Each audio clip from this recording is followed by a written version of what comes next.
Tonton, sauve ma maman, implore un petit garçon sans abri au chirurgien qui avait refusé de la soigner faute d'argent. Mais lorsque le président millionnaire de l'hôpital entendit cette voix, il prit une décision qui choqua tout le monde. Le vent glacial sifflait entre les ruelles étroites du quartier de Belsunce à Marseille. Les lampadaires diffusaient une lumière pâle sur les pavés humides, dessinant des ombres longues et tremblantes sur les murs décrépits. Sur un vieux banc métallique, au centre d'une petite place oubliée, une silhouette fragile était allongée couverte de haillons. À ses côtés, un garçon d'environ 7 ans, les joues rougies par le froid, essayait tant bien que mal de réchauffer le corps inerte de sa mère. Noé frottait les bras de Camille avec ses petites mains, nues, soufflant de l'air tiède sur son visage pâle. Il portait un pull troué trop grand pour lui, probablement trouvé dans une benne quelques jours plus tôt. Ses chaussures, dépareillées, laissaient passer l'humidité du sol. Mais il ne s'en plaignait pas. Ce matin-là, ce n'était pas la faim qui le préoccupait, ni le froid. C'était la respiration irrégulière de sa mère. Camille n'avait pas bougé depuis la veille au soir.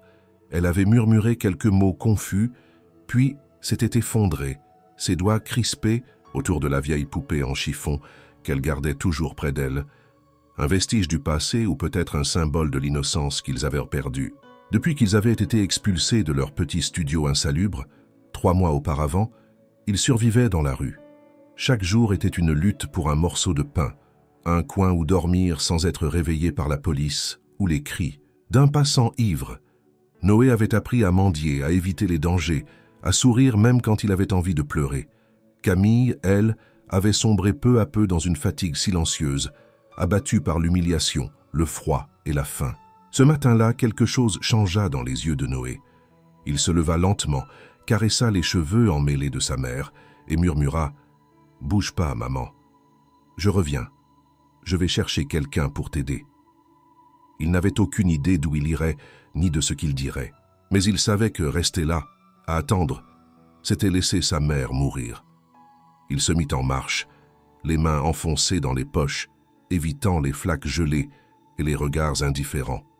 Il marcha pendant presque 1 heure, ses jambes minces tremblant sous lui. Il passa devant des cafés encore fermés, des boulangeries d'où s'échappait une odeur de pain chaud et des immeubles aux volets clos. Personne ne le remarquait. Il était invisible, comme tous les enfants des rues.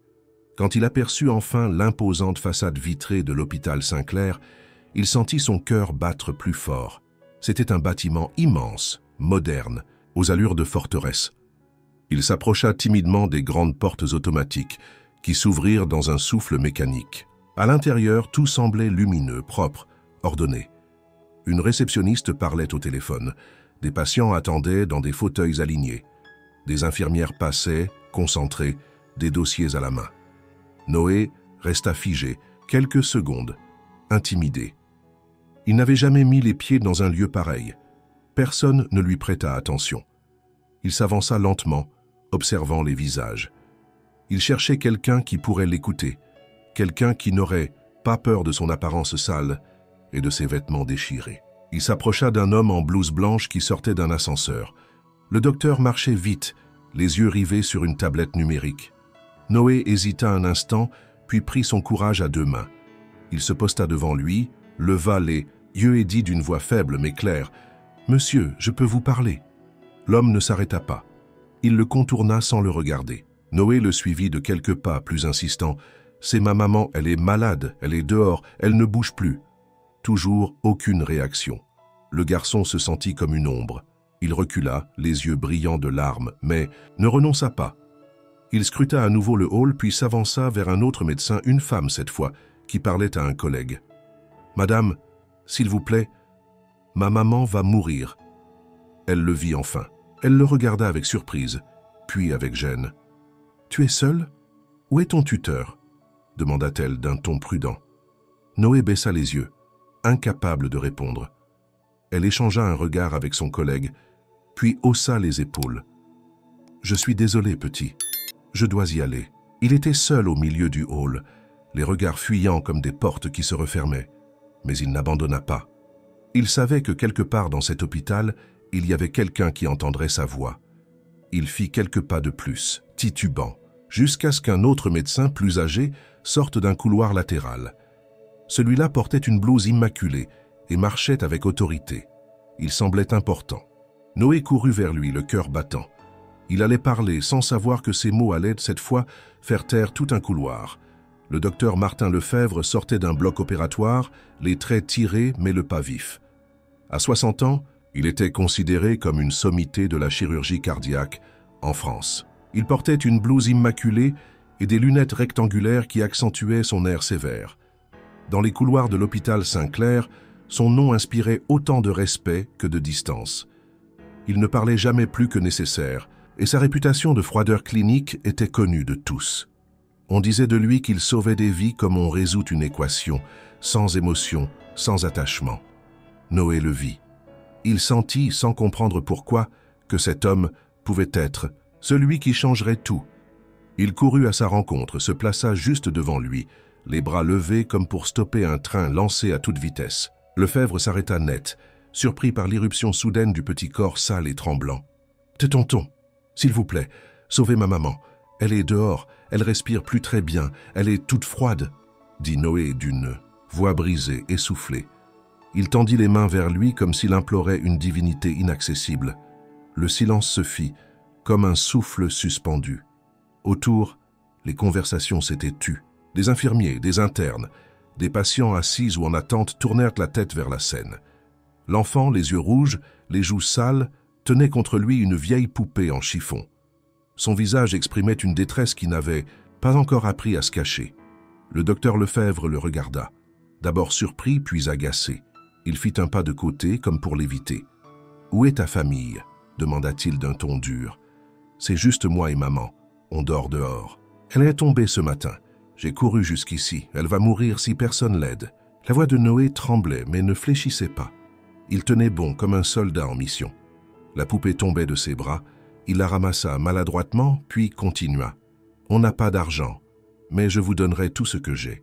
Promis. » Lefebvre inspira longuement. Il regarda autour de lui, conscient des dizaines de paires d'yeux posés sur eux. Il haussa la voix, sèche comme une gifle. « Ce n'est pas un centre de charité ici. Je suis désolé, petit, mais si ta mère est sans domicile, il faut appeler les services sociaux. Je ne peux pas faire de diagnostic sur un trottoir. » Noé tomba à genoux. Il pleurait maintenant, mais ses pleurs n'étaient pas bruyants. C'étaient des larmes lentes, douloureuses, retenues trop longtemps. « S'il vous plaît, tonton, s'il vous plaît. » Le silence s'alourdit. Une infirmière détourna les yeux, gênée. Un jeune interne fit un pas comme pour intervenir, mais s'arrêta. Une réceptionniste murmurait déjà à son collègue « On devrait appeler la sécurité ». Un agent arriva, grand, costaud, l'air blasé. Il s'approcha de Noé, lui posa une main sur l'épaule. « Allez, petit, tu dois sortir d'ici. »« Non !»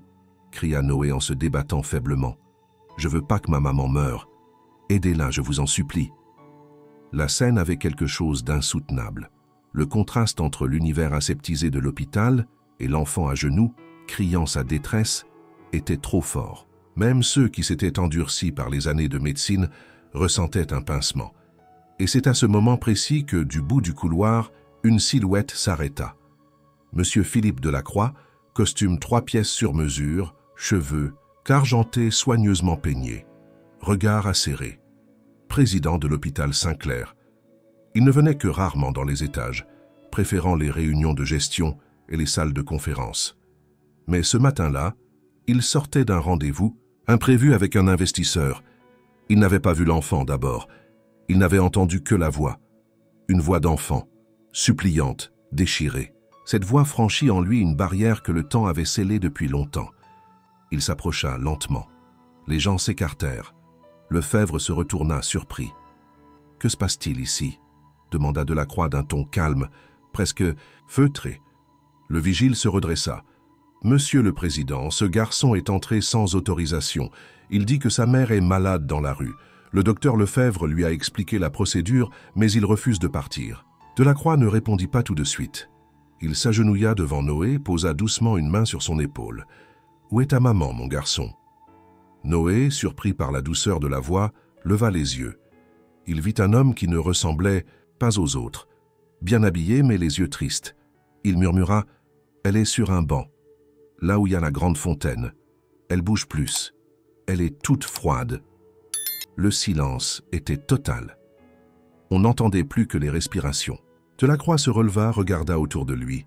Appelez immédiatement une ambulance. Envoyez une équipe sur cette place. Je veux qu'on ramène cette femme ici tout de suite. Un murmure de surprise parcourut le couloir. Le chirurgien Lefebvre fronça les sourcils. « Monsieur Delacroix, je me dois de vous rappeler que ce n'est pas une demande, docteur.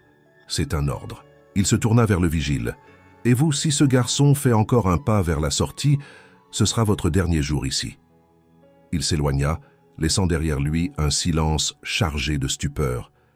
Personne n'avait jamais vu le président du plus grand hôpital de Marseille se mêler personnellement d'un cas aussi insignifiant, selon les normes médicales.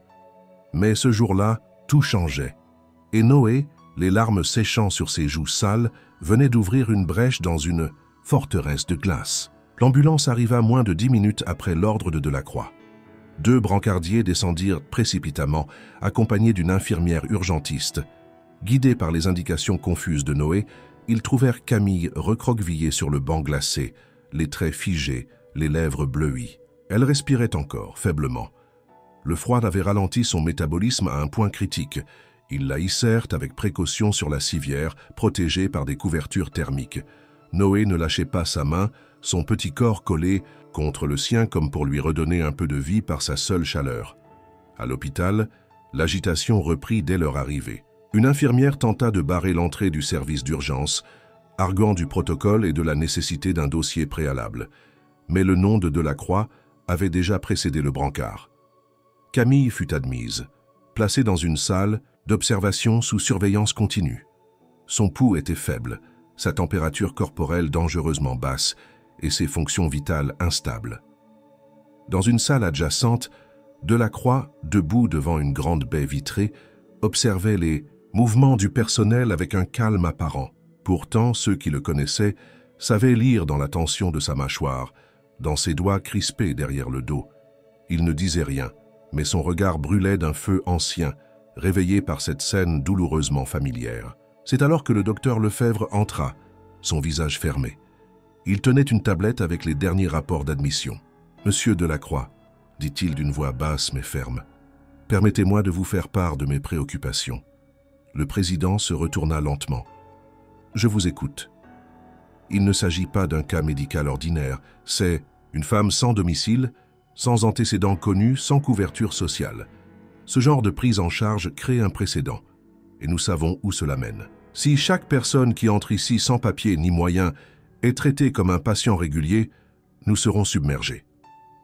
Delacroix ne répondit pas immédiatement. Il fixa le chirurgien longuement, comme s'il tentait de sonder l'homme, derrière la blouse. « Vous pensez qu'elle ne mérite pas d'être soignée ? Je pense que l'hôpital a des règles, et qu'elles existent pour une raison. Nous avons des centaines de cas prioritaires, des patients inscrits, des à urgence planifiées. Je comprends l'émotion, mais ce n'est pas ainsi qu'on gère un établissement de cette envergure. » Une infirmière qui passait à proximité ralentit sa marche, entendant l'échange. D'autres membres du personnel, plus loin, tendaient à l'oreille discrètement. Ce n'était pas une simple discussion médicale. C'était une confrontation entre 2 visions du soin, de la dignité humaine. Cette femme, reprit Lefebvre, a probablement besoin de soins palliatifs. Il est peu probable qu'elle s'en sorte sans séquelles graves. Delacroix avança d'un pas. Son ton resta mesuré, mais chaque mot portait le poids d'un vécu qu'il n'avait que rarement évoqué. Quand j'avais 12 ans, ma mère est tombée gravement malade. Mon père nous avait quittés. On vivait à 3 dans un studio minable avec ma sœur. Elle avait de la fièvre, des convulsions. Je l'ai portée moi-même à l'hôpital du quartier. On m'a dit qu'il fallait d'abord appeler un adulte, que les urgences n'étaient pas pour les cas sociaux. Elle est morte 3 jours plus tard, dans notre lit, les yeux ouverts. Un silence pesant s'abattit. Lefebvre ne répondit pas, il ne savait pas, personne ne savait. Delacroix n'avait jamais parlé de son passé. « Je ne permettrai pas, » poursuivit le président, « que cette histoire se répète ici. Pas sous mon toit, pas tant que je suis vivant. » À ces mots, il se détourna et quitta la pièce, laissant Lefebvre seul avec son éthique mise à nu. Dans les heures qui suivirent, les couloirs de Saint-Clair bourdonnèrent de murmures. Les infirmières échangeaient des regards. Certains médecins fronçaient les sourcils. Mais une ligne venait d'être tracée, et beaucoup savaient, au fond d'eux, qu'elle ne serait pas effacée de sitôt. Pendant ce temps, Noé restait immobile à côté du lit où sa mère avait été installée.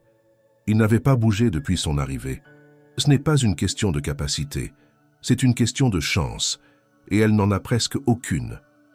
Elle le fixa droit dans les yeux. « Alors pourquoi êtes-vous venu ?» Il ne répondit pas. Son silence pourtant en disait long. Derrière la froideur apparente, quelque chose vacillait. Dans un couloir adjacent, Delacroix rejoignit Noé qui était assis sur un banc, les genoux ramenés contre la poitrine, la poupée toujours collée à son torse. Il s'assit à côté de lui. « Tu veux qu'on aille voir ta maman ensemble ?» Noé hocha la tête. Ils se levèrent. Le président du plus grand hôpital de Marseille marchait lentement à côté d'un petit garçon en haillons. Ceux qu'il croisait détournèrent les yeux, non par mépris mais par honte. Ils sentaient qu'un bouleversement silencieux traversait ses murs. Quand ils arrivèrent devant la salle où Camille était soignée, Lefebvre les vit entrer. Il regarda Delacroix, puis Noé.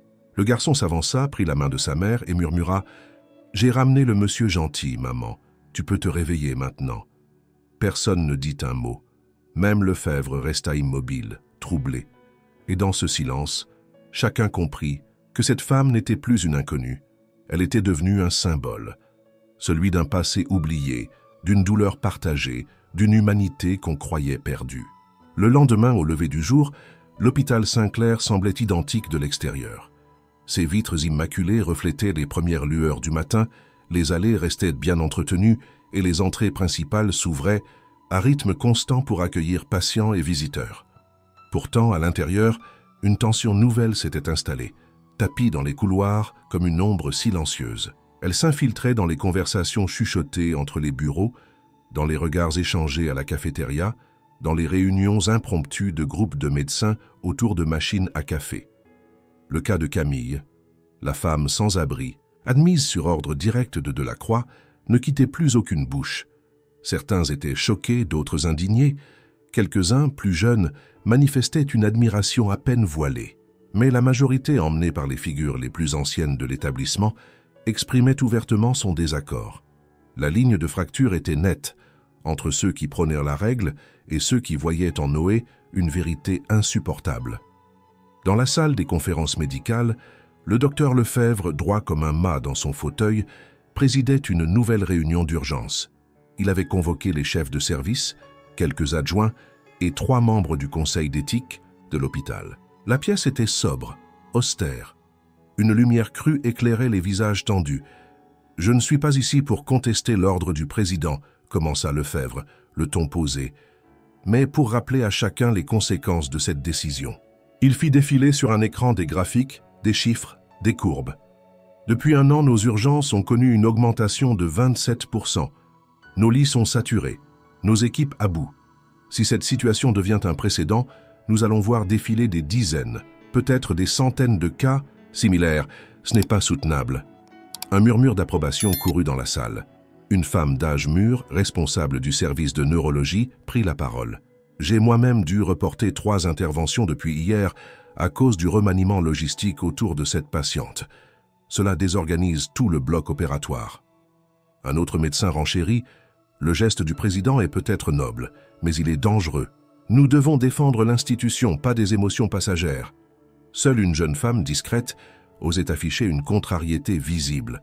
Élodie, assise dans un coin, silencieuse jusqu'ici. Elle prit enfin la parole, les doigts entrelacés. Et si ce n'était pas un cas isolé? Et si c'était justement la norme que nous avions oublié de regarder? Il y a plus de 3000 personnes à la rue à Marseille. Ce n'est pas un accident, c'est une réalité. Un silence tendu s'ensuivit.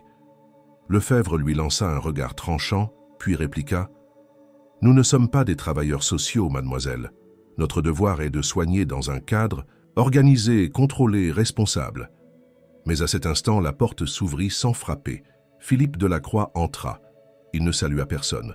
Il alla droit au pupitre, prit la télécommande et coupa l'écran. Tous les regards convergèrent vers lui. « Le cadre organisé que vous mentionnez, docteur, est une construction humaine, et ce qui est humain est modifiable. Je ne vous demande pas d'oublier la structure, mais de la mettre au service de ce pourquoi vous avez prêté serment, sauver des vies. Il laissa sa phrase s'imprégner. Puis il ajouta « Une femme est en train de mourir ici, et vous débattez ?» Pour savoir si elle mérite qu'on se dérange. Personne ne répondit. Il reposa la télécommande sur la table et quitta la pièce. Dans les couloirs, le bruit de cette intervention s'était déjà répandu. Les esprits se crispaient. Deux univers entraient en collision, celui de la gestion hospitalière millimétrée et celui du choix moral immédiat. Pendant ce temps, Camille était de nouveau en phase critique. Une infection pulmonaire résistante menaçait son équilibre précaire. Les antibiotiques perdaient en efficacité. Élodie le savait. Il fallait agir rapidement. Elle demanda à Lefebvre de l'assister sur une nouvelle procédure, un drainage thoracique. Il refusa d'abord. Puis, sans donner de raison, accepta mais imposa une condition. Pas de communication au président. On agit médicalement, pas politiquement. Ils entrèrent dans la salle. Camille, toujours inconsciente, respirait difficilement. Noé, cette fois, avait été tenu à l'écart par le service de sécurité. Il attendait dans un petit salon, les bras croisés sur la poitrine, son regard fixé sur une porte fermée. Au moment où Lefebvre commença à préparer le matériel, il jeta un coup d'œil à Élodie. « Vous croyez vraiment que cette femme peut s'en sortir ?» Elle ne leva même pas les yeux. « Je crois que si elle se réveille et voit son fils, elle survivra. » Il ne répondit pas. Mais ses gestes, plus lents, plus précis que d'habitude, disaient qu'il comprenait. Peut-être plus qu'il ne voulait l'admettre. À l'étage, Delacroix observait les écrans de contrôle. Il savait que l'hôpital grondait. Il savait qu'il perdrait des alliés. Mais il savait aussi qu'il ne pouvait plus reculer. Le regard de Noé, ce regard-là, ne le quitterait jamais. Et ce soir-là, alors que Marseille s'endormait, quelque chose tremblait dans les fondations du Saint-Clair. Ce n'était pas la peur, c'était une transformation. Dans une aile secondaire de l'hôpital, loin de l'agitation du service de soins intensifs, Noé avait été installé provisoirement dans une petite salle de repos, transformée en chambre d'attente improvisée. Un matelas étroit, une couverture râpée, une table basse avec quelques biscuits secs. À ses pieds, la vieille poupée de chiffon attendait, posée délicatement. Mais Noé, lui, refusait de s'allonger. Il restait assis sur le sol, le dos contre le mur, les genoux serrés contre sa poitrine, fixant la porte comme si sa volonté suffisait à la faire s'ouvrir. Depuis l'aube, il n'avait pas prononcé un mot. Même quand une infirmière lui proposa du chocolat chaud, même lorsque Delacroix vint brièvement lui parler, il secoua la tête en silence. Il n'y avait plus de questions à poser, ni de promesses à écouter. Sa maman dormait et le monde entier tournait trop vite autour de lui. Alors Noé attendait, mais il ne pleurait plus. Il avait compris que les larmes n'avaient pas de poids face à ceux qui portèrent des blouses blanches. Peu avant midi, alors que l'hôpital semblait suspendu dans un entre-deux, un moment sans bruit ni annonce, Noé se leva. Il marcha doucement vers la porte, ouvrit, et sortit dans le couloir sans prévenir personne. Il connaissait le chemin. Il avait mémorisé chaque recoin, chaque escalier, chaque carrefour. Il avait l'instinct de ceux qui n'ont jamais eu le droit de se perdre. Arrivé devant la salle de soins intensifs, il s'assit en tailleur devant la porte close. Les infirmières le virent, échangèrent des regards. Personne n'osa le chasser. Il sortit alors la poupée de sa poche et la posa sur ses genoux. Puis il ferma les yeux. Et il se mit à chanter. C'était une chanson ancienne. Quelques mots simples, enroulés dans une mélodie douce et vacillante, presque un murmure. Camille la lui chantait les nuits où il n'avait rien à manger, les jours où il n'avait pas où dormir. Une berceuse d'autrefois, sans auteur, transmise de mère en enfant comme un fil invisible entre les générations oubliées. Les mots, en français mêlés d'accent marseillais, flottaient dans le couloir. Une infirmière s'arrêta, puis une autre. Une aide-soignante en pause fit demi-tour pour écouter. Même un brancardier qui passait avec un chariot ralentit sa marche. Le silence qui suivait chaque couplet semblait plus lourd que le chant lui-même. Élodie, de l'intérieur de la salle, l'entendit aussi. Elle s'approcha de la vitre, vit le petit garçon assis, les yeux fermés, la poupée entre les mains. Elle sentit quelque chose se briser en elle, quelque chose de vieux, de silencieux, qu'elle n'avait jamais compris avant ce jour. Elle sortit discrètement, s'assit à côté de lui sans un mot. Noé ouvrit les yeux, surpris. Elle ne dit rien. Il reprit la chanson, plus bas, et elle resta là, simplement présente. Quelques minutes plus tard, Delacroix arriva à son tour. Il s'adossa au mur d'en face, les bras croisés. Il ne dit rien non plus. Autour d'eux, le couloir se remplissait lentement. Une infirmière, puis 2 internes, puis une secrétaire, puis un anesthésiste. Tous restaient là, en silence, écoutant la voix d'un enfant chanter pour sa mère mourante. Et c'est dans cette atmosphère presque irréelle que survint le moment décisif. Une alarme légère se déclencha à l'intérieur de la salle. Les constantes vitales de Camille chutaient. Une chute soudaine, brutale. Élodie bondit, rentra, précipitamment. Camille était en train de faire une embolie pulmonaire. Il fallait intervenir immédiatement. Elle appela l'équipe, déclencha le protocole. Mais un obstacle restait. Elle ne pouvait pas continuer seule. Elle avait besoin d'un spécialiste. Elle savait exactement lequel. Le téléphone du docteur. Lefebvre vibra. Il vit le nom d'Élodie, hésita, puis décrocha. Elle n'eut pas besoin d'insister. Moins de 5 minutes plus tard, Lefebvre entrait dans la salle, gants enfilés, masque ajusté, regard fixé. Il donna ses ordres avec calme, efficacité. Les infirmiers obéirent. L'intervention commença, rapide, précise, tendue. Chaque minute comptait. Dans le couloir, Noé continuait de chanter, sans savoir ce qui se passait derrière la porte. Delacroix avait fermé les yeux. Élodie, de retour quelques instants plus tard, posa une main sur l'épaule du garçon. « Elle est forte, ta maman. Elle t'entend, j'en suis sûr. » Et Lefebvre, à l'intérieur, penché au-dessus du corps frêle de Camille, murmura en préparant l'injection finale. « Elle a une raison de revenir. Une bonne raison. » Quand il ressortit, plus d'1 heure plus tard, il retira ses gants, lentement, jeta un regard vers Noé. « Elle est en vie, dit-il simplement. Noé leva les yeux, incrédule. Puis il se leva d'un bond, courut vers la vitre, chercha à l'intérieur du regard la silhouette aimée. Il ne la vit pas, mais elle sut. Pour la première fois depuis des mois, il sourit. Et dans ce sourire, il y avait la victoire d'un enfant contre un monde de règles. La victoire du cœur sur les statistiques. Le silence suivant l'intervention fut dense comme un brouillard. Dans la salle de soins, les machines continuaient leur mélodie rythmée. Bip, respiration artificielle, bip. Mais l'effervescence avait cessé. Camille, désormais stabilisée, était plongée dans un coma induit. Son visage, bien qu'encore pâle, semblait plus serein. Ses doigts frémissaient parfois, comme si quelque chose en elle tentait de revenir à la surface. Élodie, postée à son chevet, notait chaque variation, chaque hausse de température ou battement cardiaque régulier, comme des promesses ténues de rémission. Dans le couloir, Noé restait collé à la vitre. On lui avait permis de rester là, mais pas d'entrer. Il avait cessé de chanter. Désormais, il parlait à voix basse à sa poupée, comme à un confident silencieux.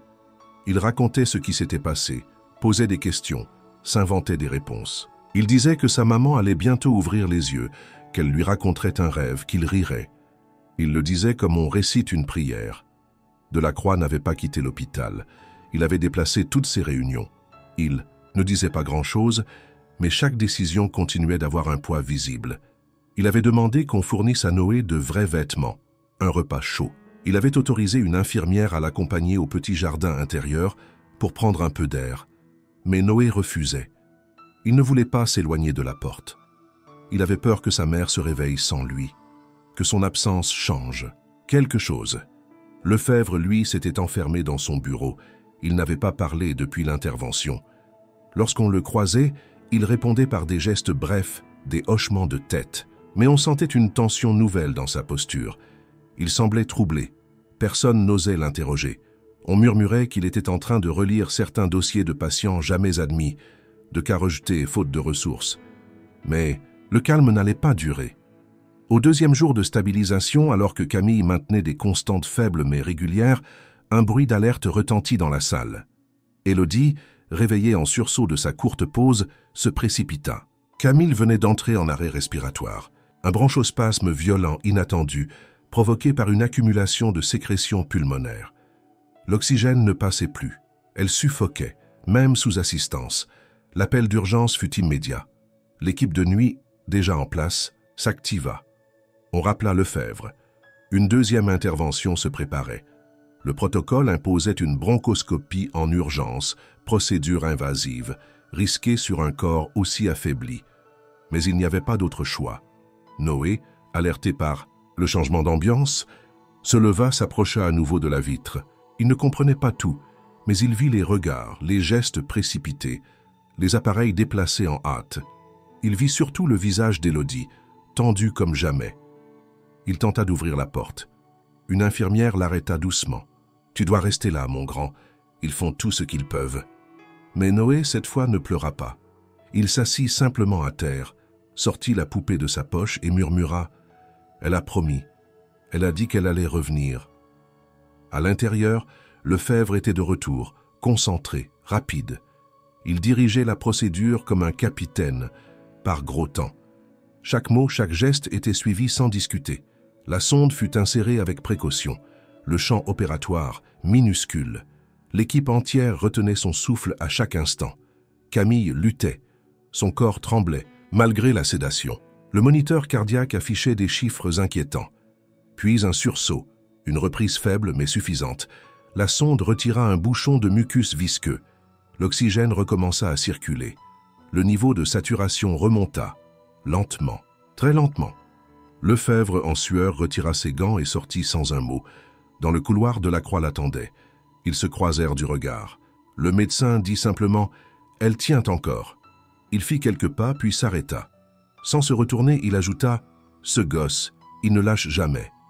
Delacroix, étonné d'entendre un semblant d'émotion dans cette voix qu'il connaissait comme une lame de scalpel, répondit sans ironie « C'est ce qui nous sauve parfois.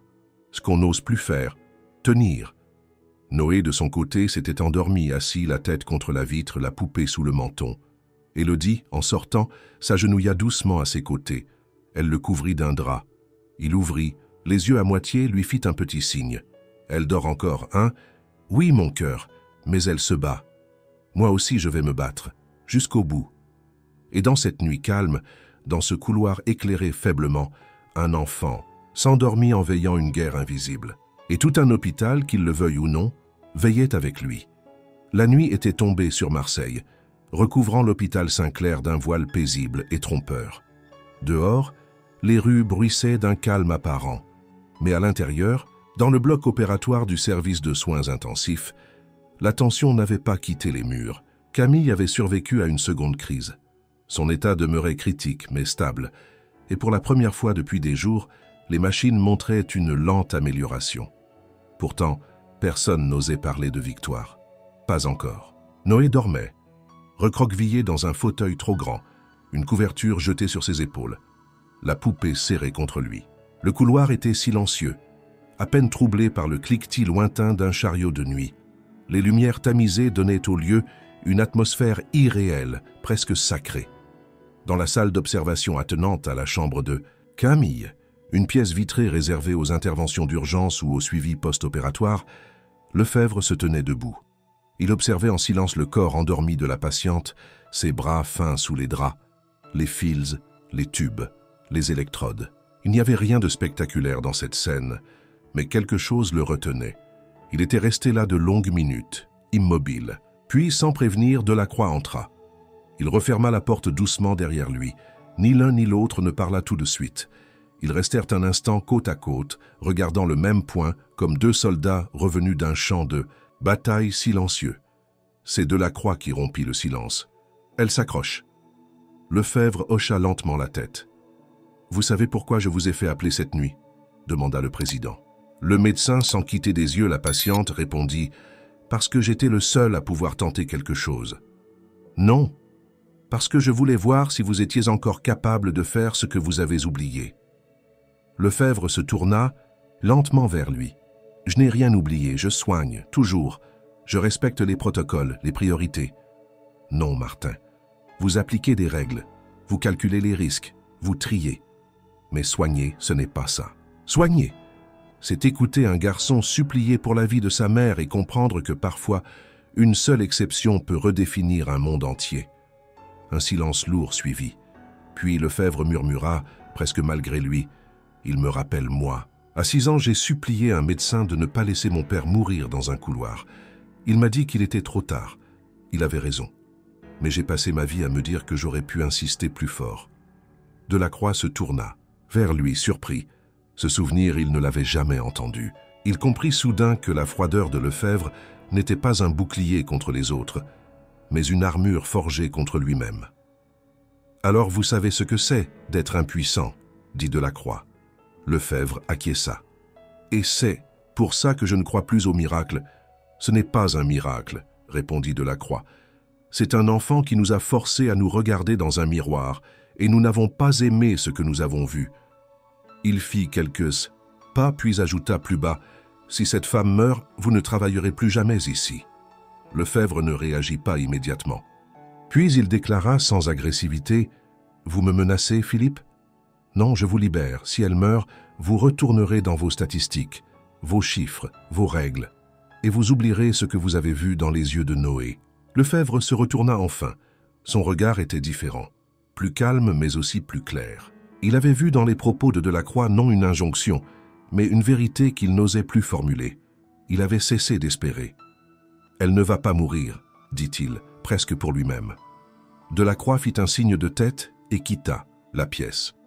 Lorsque Lefebvre sortit à son tour, il croisa Noé dans le couloir. L'enfant venait de se réveiller. Il se frottait les yeux, chancelant. En voyant le médecin, il s'arrêta, ne dit rien. Lefebvre s'agenouilla devant lui. « Elle s'est battue, elle continue. Comme toi. » Noé le fixa, hésitant, puis tendit la poupée. « Tenez, c'est pour qu'elle reste forte. Vous pouvez la lui mettre dans la main. » Lefebvre prit la poupée, la regarda, puis hocha la tête. « Je vais le faire. » Et cette nuit-là, dans un hôpital qui commençait à changer, un homme et un enfant se comprirent sans mots. Et au chevet d'une femme toujours endormie, une poupée de chiffon fut posée comme un talisman fragile contre l'oubli. Le matin se leva sur l'hôpital Saint-Clair sans éclat, comme si même le soleil hésitait à éclairer les événements de la veille. La ville, engourdie par un vent sec venu de la mer, reprenait lentement son souffle.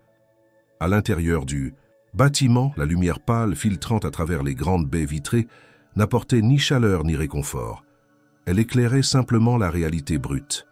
Camille reposait toujours entre deux mondes, suspendue dans un état que la médecine ne pouvait ni prédire ni expliquer pleinement. Élodie, les traits tirés, n'avait pas quitté le chevet de Camille. Elle avait dormi par tranches de 10 minutes, assise sur une chaise de plastique, entre les prises de sang et les ajustements de dosage. À chaque bip anormal, elle ouvrait, les yeux se levaient, vérifiait les écrans, ajustait un débit, consultait un dossier. Elle ne parlait presque plus, mais son silence était devenu une forme de prière active. Le docteur Lefebvre passait à heures régulières, sans s'imposer. Il observait les constantes, notait les progrès, analysait les résultats d'examen. Il ne donnait plus d'ordre. Il travaillait avec Élodie, parfois en silence, parfois avec de simples regards. Quelque chose s'était déplacé en lui, une manière d'écouter, de ressentir, qu'il croyait avoir oublié. Noé, lui, ne quittait plus le fauteuil qu'on avait installé face à la vitre de la chambre. Il mangeait à peine, buvait un peu d'eau, dormait d'un œil. À chaque mouvement dans la chambre, il se levait. Chaque murmure d'infirmière lui faisait redresser la tête. La poupée de chiffon ne quittait pas ses bras. Les médecins lui avaient expliqué qu'il ne pouvait pas entrer dans la pièce pour des raisons d'hygiène, mais il leur avait demandé une chose, qu'elle puisse tenir la poupée dans la main. Et chaque jour, Élodie ou Lefebvre s'assuraient que cette promesse soit tenue. Le personnel de l'hôpital s'était peu à peu habitué à la présence du petit garçon.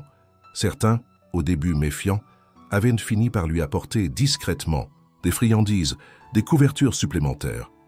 Une interne en dermatologie lui donna un petit carnet à dessin. Noé dessina sa mère, endormie mais souriante, avec des ailes. Il accrocha le dessin sur la vitre de la chambre. Mais le troisième jour, une nouvelle alerte changea tout. Camille, dont l'état semblait lentement s'améliorer, fit un pic de fièvre brutale. Le cœur accéléra, la tension chuta. Un agent, infectieux inconnu, résistait au traitement. Les tests se succédaient sans parvenir à l'identifier. L'équipe hésitait. Une décision devait être prise. Tenter un protocole expérimental, risqué, ou continuer le traitement standard, avec peu de chances de succès. Lefebvre convoqua une réunion d'urgence dans le bureau d'Élodie. Ils étaient trois, lui, elle et Delacroix, silencieux, les bras croisés. Le médecin exposa les faits, les risques, les inconnus. Puis, contre toute attente, il se tourna vers Delacroix. « Je vous demande l'autorisation d'administrer ce traitement.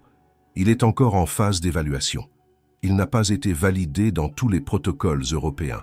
Mais dans ce cas précis, c'est peut-être notre seule chance. » Delacroix répondit sans hésiter. « Faites-le. » Puis il regarda Élodie. « Et vous, vous êtes prête à porter cette décision avec nous ?»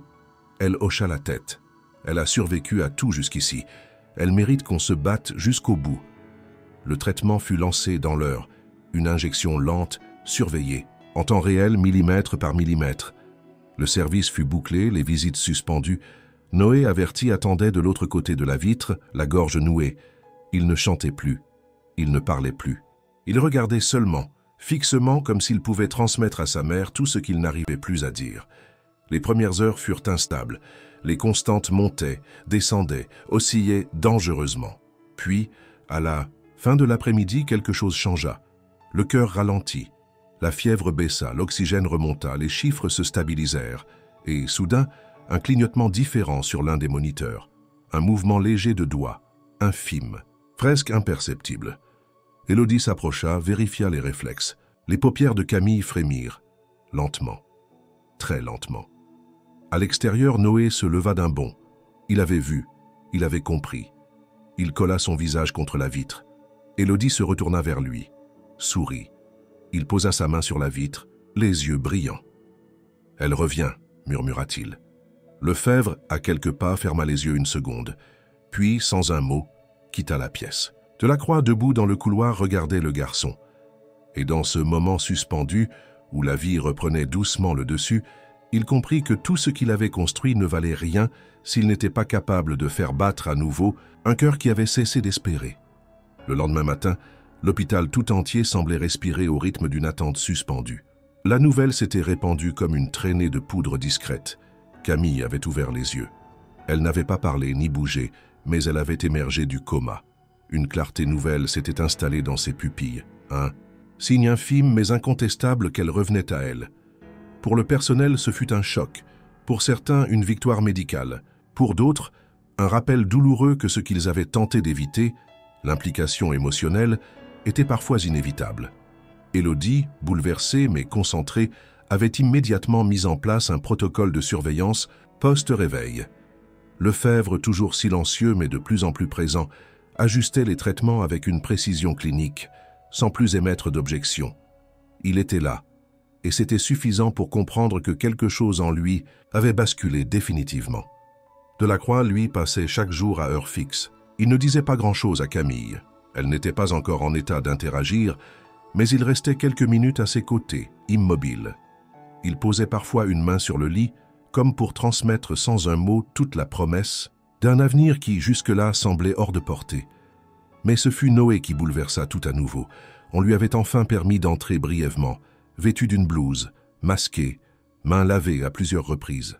Il tenait la poupée, de chiffon comme un talisman.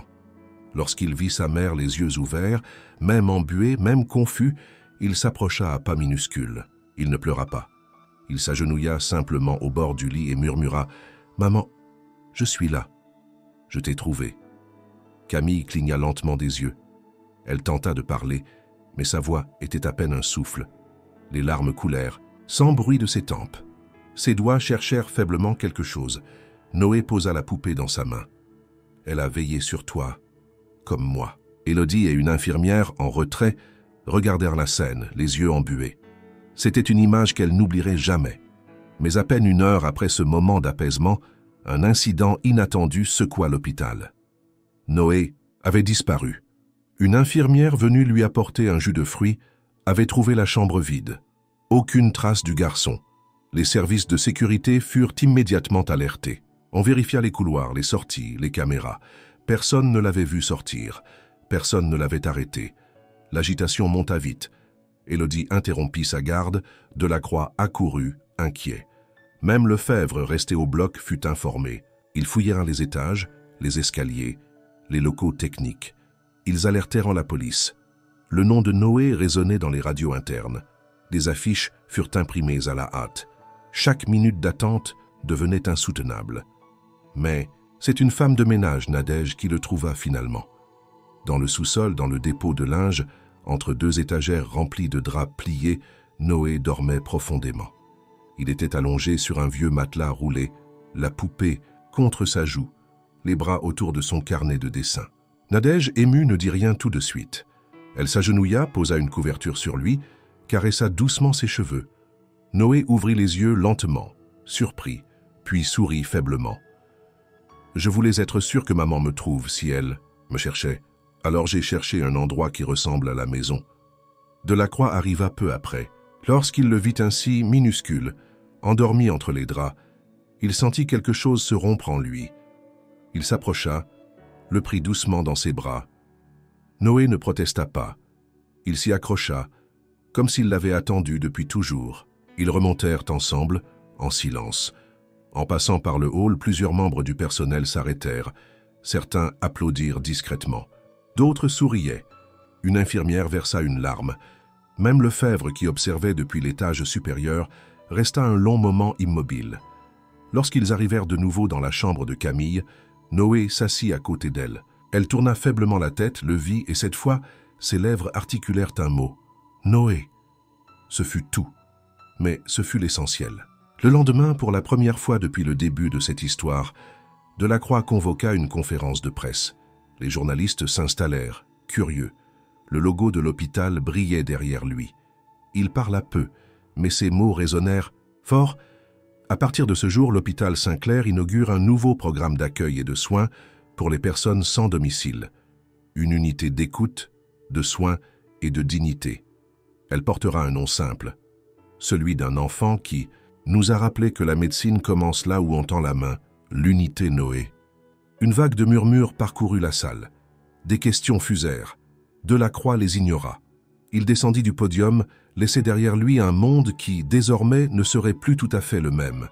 Et pendant ce temps, dans une chambre silencieuse, une femme retrouvait doucement la vie. Et un petit garçon enfin pouvait fermer les yeux sans peur. Les jours suivants furent marqués par un étrange mélange d'euphorie discrète et de profonde transformation.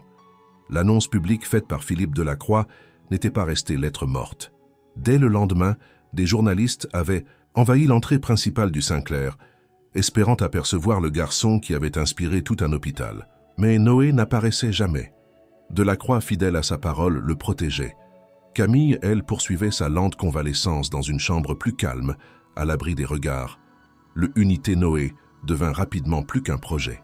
Une aile entière du vieux bâtiment administratif fut vidée, repeinte, réorganisée. L'ancien service des archives, inutilisé depuis des mois, fut transformé en centre d'accueil médical pour les sans-abri, avec des lits, des douches, des services sociaux intégrés et une petite salle d'attente aux couleurs chaudes. L'odeur de peinture fraîche se mêlait à celle du café qu'une nouvelle bénévole, Solange, servait chaque matin aux premiers arrivés. Élodie, nommée officiellement coordinatrice du projet, prit son rôle avec un mélange de passion et de gravité. Elle connaissait désormais les obstacles systémiques, les lenteurs administratives, les résistances internes.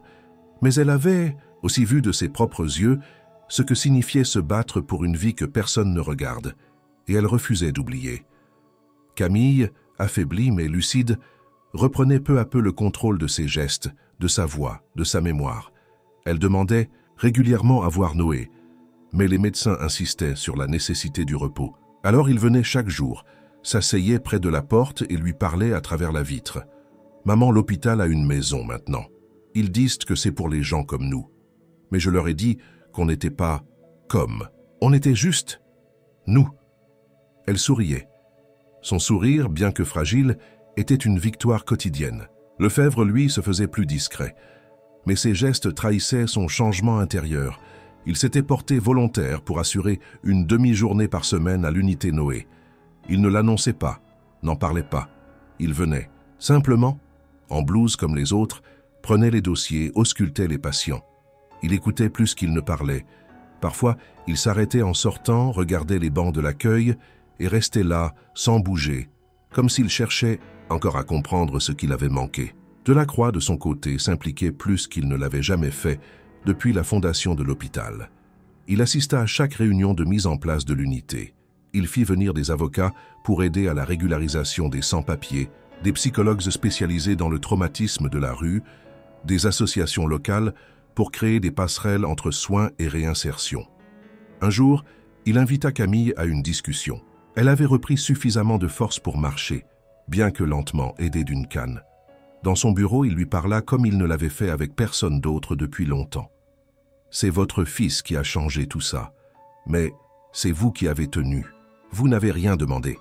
Pourtant, vous êtes devenu le centre d'une révolution silencieuse. » Camille, émue, répondit d'une voix encore fragile. « Je n'ai rien fait d'extraordinaire, j'ai juste survécu.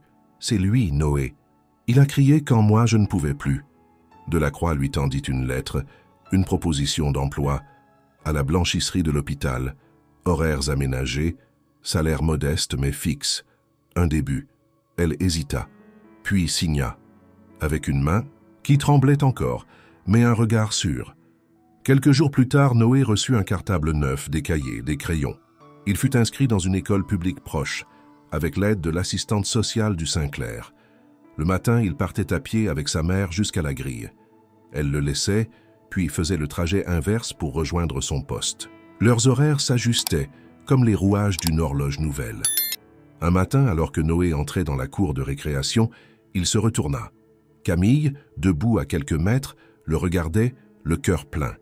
Il courut vers elle, l'enlaça. Elle s'agenouilla malgré la douleur dans ses jambes et lui murmura à l'oreille « Tu as sauvé maman, mon petit héros. » Il répondit « Toi aussi, maman. Tu es restée forte, tu es revenue. » Et derrière eux, dans l'ombre discrète d'un arbre bordant l'école, Delacroix observait. Il ne fit pas signe, ne se montra pas, mais il souriait. Un sourire vrai. Le genre de sourire qu'on ne porte qu'une fois qu'on a vu la vie reprendre là où plus personne ne croyait possible. Le printemps arriva à Marseille avec une douceur inhabituelle. Les jours s'allongeaient, les terrasses se remplissaient, et l'hôpital Saint-Clair, désormais habitué à un nouveau rythme, poursuivait sa métamorphose. L'unité Noé n'était plus un simple projet pilote. Elle était devenue un pilier. Chaque semaine, des patients en situation de précarité entrèrent par sa porte, non plus comme des intrus, mais comme des êtres humains accueillis avec respect. On leur offrait soin, écoute et parfois une première chance de recommencer. Élodie travaillait sans relâche. Elle avait été confirmée dans son rôle de coordinatrice. Avec elle, une équipe jeune, volontaire, engagée. Il y avait maintenant un mur entier rempli de dessins, de messages, de petits souvenirs laissés par les patients. Noé venait souvent les voir après l'école, apportant des biscuits qu'il partageait avec ceux qui attendaient. Il connaissait déjà tous les prénoms. Il se souvenait de chaque visage. Il disait bonjour en serrant la main comme un adulte, mais son sourire restait celui d'un enfant. Camille, elle, avait trouvé un rythme simple. Chaque matin, elle quittait le petit studio que l'hôpital lui avait permis de louer à loyer modéré, prenait le bus, traversait les jardins de l'hôpital et rejoignait la blanchisserie. Elle travaillait avec soin, en silence, mais saluait toujours d'un sourire ceux qui croisaient son regard. Elle ne parlait presque jamais de ce qui s'était passé, mais chaque soir, en retrouvant Noé à la sortie de l'école, elle savait ce que cela lui avait coûté et ce que cela lui avait rendu. Un jour, au détour d'un couloir, elle croisa le docteur Lefebvre. Il marchait seul, son dossier sous le bras. Il l'aperçut, s'arrêta. Elle aussi. Le silence entre eux dura quelques secondes, puis elle dit doucement « Merci ». Il secoua la tête. « Ce n'est pas moi qu'il faut remercier ». Et pour la première fois, il esquissa un sourire. Pas un sourire de politesse, mais un sourire d'homme qui a retrouvé une part de lui-même. Il la salua et reprit sa route. Delacroix, de son côté, avait pris du recul. Il venait moins souvent à l'hôpital, laissant les équipes gérer, mais il gardait un bureau dans l'aile administrative et continuait à suivre les évolutions avec attention. Il recevait des lettres du ministère, des félicitations de grandes fondations. On lui proposait de reproduire le modèle ailleurs, dans d'autres villes. Il répondait poliment, mais il savait que ce qu'il avait vécu ici, auprès de Noé, n'était pas duplicable à volonté. C'était une rencontre, une secousse intime, une révolution intérieure. Un matin, il reçut une enveloppe déposée sans signature sur son bureau. À l'intérieur, un dessin d'enfant. Une femme avec un tablier, un garçon à ses côtés. Une grande maison avec une croix rouge au-dessus. En bas, écrit en lettres irrégulières, « Merci d'avoir écouté ma voix, monsieur gentil ». Il regarda le dessin longtemps. puis le glissa dans le tiroir supérieur de son bureau, là où il gardait les documents les plus précieux. Quelques semaines plus tard, une cérémonie fut organisée dans le petit jardin intérieur du Saint-Clair. Pas une cérémonie officielle, médiatisée. Une cérémonie simple, à l'image de ce qui avait changé. On y planta un arbre. Un érable aux feuilles rouges et larges. Une plaque y fut apposée. À ceux qu'on n'écoute pas mais qui changent le monde en parlant. Noé, ce jour-là, portait un petit costume trop grand pour lui. Camille, à ses côtés, l'aidait à boutonner sa veste. Élodie, Lefebvre, Delacroix et des dizaines de membres du personnel étaient présents. On servit du jus de fruits, des tartes faites maison, du café tiède. On rit doucement. On pleura un peu, mais surtout on regarda le futur avec des yeux neufs. Quand ce fut fini, Noé prit la main de sa mère. Ils sortirent ensemble de l'hôpital, marchèrent lentement jusqu'à l'arrêt de bus. Camille boitait encore légèrement, mais tenait debout. Noé, fier, ne la lâchait pas. Sur le chemin, ils croisèrent des enfants qui couraient, un chien qui aboyait, un marchand de fleurs. Ils s'arrêtèrent un instant. Camille acheta une rose. Elle se pencha, la donna à Noé. « Pour toi, mon héros. » Il sourit. « Tu veux dire notre rose ?» Et ils reprirent leur marche. À l'école, Noé fut accueilli comme tous les autres. Il se fondait dans la foule, riait, jouait. Mais à chaque fois qu'un camarade tombait, il était le premier à tendre la main. Il n'oubliait rien. Il n'attendait pas d'être grand pour être grand. Et au loin, derrière la vitre de son bureau, Delacroix les vit une dernière fois. Un garçon, une mère, une histoire que personne n'avait prévue, mais que tout le monde avait changé en écoutant enfin ce qui ne se disait pas à voix haute. Un nouveau départ, le même cœur, et la certitude que parfois il suffit d'un seul enfant pour faire entendre le silence d'un monde entier.